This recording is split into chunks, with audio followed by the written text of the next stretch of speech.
जो जदयू के कार्यकर्ता हैं और जदयू से लंबे समय से जुड़े हुए हैं। और आप तो मुझे लगता है कि मुख्यमंत्री के काफ़ी खास भी हैं और मुख्यमंत्री आवास में लंबे समय तक रहे भी हैं।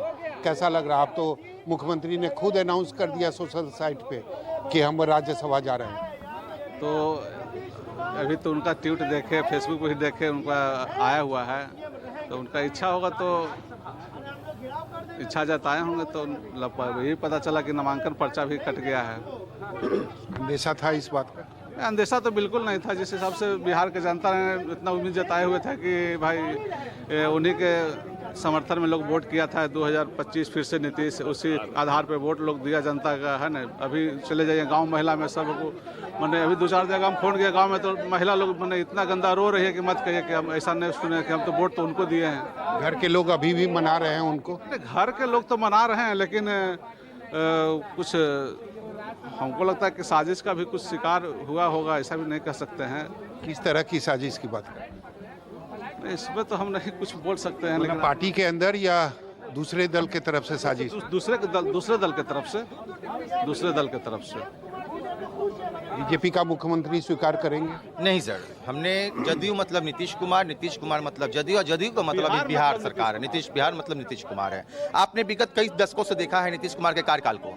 उन्होंने जिस तरह से हर एक तबके को साथ लेकर चला है, और हर इनकी इस आत्मघाती जो फैसला रहा है, ये आत्मघाती जो उन्होंने निर्णय लिया है, इससे हर तबका के आंखों में आंसू है। उसके हर एक चीज का आज खुला विरोध हो रहा है। तो इसके पीछे कहीं ना कहीं जदयू के जो भीतर घात करने वाले लोग हैं, चाहे वो संजय गांधी हो, संजय झा हो, ललन सिंह हो, ये सब ने पार्टी को बेच दिया। इन लोगों ने ही पार्टी को बर्बाद करने का ठेका ले लिया है। कैसे ये बात कह रहे हैं? आप समझिए मेरी बात को कि जो सामाजिक जो कार्यकर्ता थे, जो पार्टी से समता काल से जुड़े हुए लोग थे, जो विगत कई दशकों से नीतीश जी के साथ रहे थे, उनका मुख्यमंत्री आवास में एंट्री नहीं होता था। लेकिन उनके जो चाटुकार लोग थे, उनको मुख्यमंत्री बधाई देने के लिए भी उनको एंट्री होता था। इससे इन सब परिस्थितियों से आप समझ सकते हैं। दूसरी बात आप समझ लीजिए कि नीतीश जी ने कभी किसी भी तबके को दबाया नहीं है। जिस दिन बीजेपी की सरकार आ जाएगी, जो चाहे वो अल्पसंख्यक हो, चाहे तो पिछड़ा वर्ग हो, वो सब हाशिए पर चला जाएगा। आपने देखा है मुंबई, नीतीश कुमार तो कह रहे हैं ना कि जो नई सरकार बनेगी उसको हमारा मार्गदर्शन रहेगा। पहले तो यह है कि नीतीश जी मोबाइल रखते नहीं हैं। ट्वीट कोई दूसरे आदमी कर रहे हैं, अगर वो ट्वीट कर रहे हैं तो नीतीश कुमार को प्रेस कॉन्फ्रेंस करके कहना चाहिए कि हम अपनी मर्जी से जा रहे हैं। वो जिस तरह से इन लोगों ने, चाटुकार लोगों ने जिस तरह मुख्यमंत्री के जनता दरबार को बंद करवा दिया, हमारी बात उनके पास नहीं पहुंच पा रही थी, इसको भी उन लोगों ने बंद करवा दिया। अब सवाल ये उठता है कि हम अपने जो हमारे विधायक जीते हुए हैं, कल प्रदर्शन, आज हमारी संख्या जरूर यहाँ पे कम है, इसलिए कम है क्योंकि यहाँ के जो चाटुकार लोग हैं उन्होंने फोन करके सब लोग को रोक रखा है और मार्केटिंग के माध्यम से लोगों को रोक। लेकिन जितने भी विधायक जदयू को जीत गए हैं, अगर वो पंचायत का भी चुनाव अगर जीत जाएंगे तो नीतीश कुमार के नाम पर जीते थे और नीतीश कुमार के नाम पर ही वो हारे। नाम तो प्रधानमंत्री नरेंद्र मोदी का भी था ना साथ में। बिहार में नरेंद्र मोदी हैं सर, कहीं आपको लगता है? आप बताइए कि नरेंद्र मोदी है। नरेंद्र मोदी ने पिछला महागठबंधन में नीतीश जीते थे, कहीं ने नरेंद्र मोदी के नाम पर जीत कर दिखा दिए थे। नीतीश कुमार के नाम पर जीत कर दिखाए हैं। नीतीश कुमार ही सरकार में आए हैं और नीतीश कुमार को ही हमने वोट दिया है और हम अपनी वोट का हिस्सेदारी मांगेंगे। और हमारा विरोध प्रदर्शन चाहे यहाँ हो, चाहे जदयू कार्यालय में हो, चाहे मुख्यमंत्री आवास पर हो, हम लोग लगे हुए हैं। लेकिन अभी इस विरोध का कोई मतलब तो है नहीं। मुख्यमंत्री ने फैसला ले लिया, अब वो जा रहे हैं कुछ घंटे के बाद। आपको पता होना चाहिए कि रामायण आप लोग देखा, लंका ढाने के लिए विभीषण की बहुत जरूरत होती है। यही विभीषण हमारे बीच बैठा हुआ है।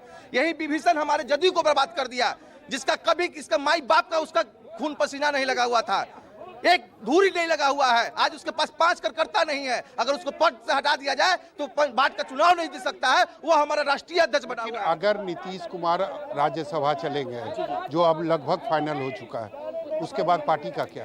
पार्टी में बिखरा होगा सर। हम कभी भी बीजेपी का सत्ता का स्वीकार नहीं करेंगे। हम दूसरे पार्टियों में जाना मंजूर है, हम जाएंगे। हम नीतीशवादी हैं, जदयूवादी नहीं हैं। जिनको चलाना है जदयू चलाएं। सर ये बताइए, आप तो लंबे समय से नीतीश कुमार के साथ रहे, आपने अप और डाउन नीतीश कुमार का देखा है। ये नीतीश कुमार का फैसला कि राज्यसभा के लिए अब हम जा रहे हैं नॉमिनेशन फाइल करने, चौंकाने वाला है? ये मनोज जी, मेरे लिए तो बहुत ही आश्चर्यजनक फैसला है। मेरा एसोसिएशन 37 सालों से उनके साथ, 89 में मैं बाढ़ के चुनाव में लोकसभा में उनके साथ था। उसके बाद लगातार रहा, क्योंकि मुझे डर था बिहार कैसे सुधरेगा। और बिहार को सुधारने में मैं आपको बता दूं कि जब मेटाडोर से एक सांसद जाता था पार्लियामेंट, मैं उस समय से उनके साथ हूं और पहला सांसदी में बीपी सिंह ने एक बात कही थी कि ये लंबा रेस का घोड़ा है, इनका परिचय कराते हुए, और उन्होंने साबित करके भी दिखाया। उस समय के तत्कालीन हम 7 से 8 लोगों का डेलीगेशन जेएनयू से और डीयू से। लेकिन अब इस फैसले के बारे में क्या कहें? मैं इस फैसले से मर्माहत हूं। नीतीश कुमार से मेरा ऐसा रिलेशन है कि मैंने मुख्यमंत्री जी को ये वादा किया ओके, सौरभ, मैं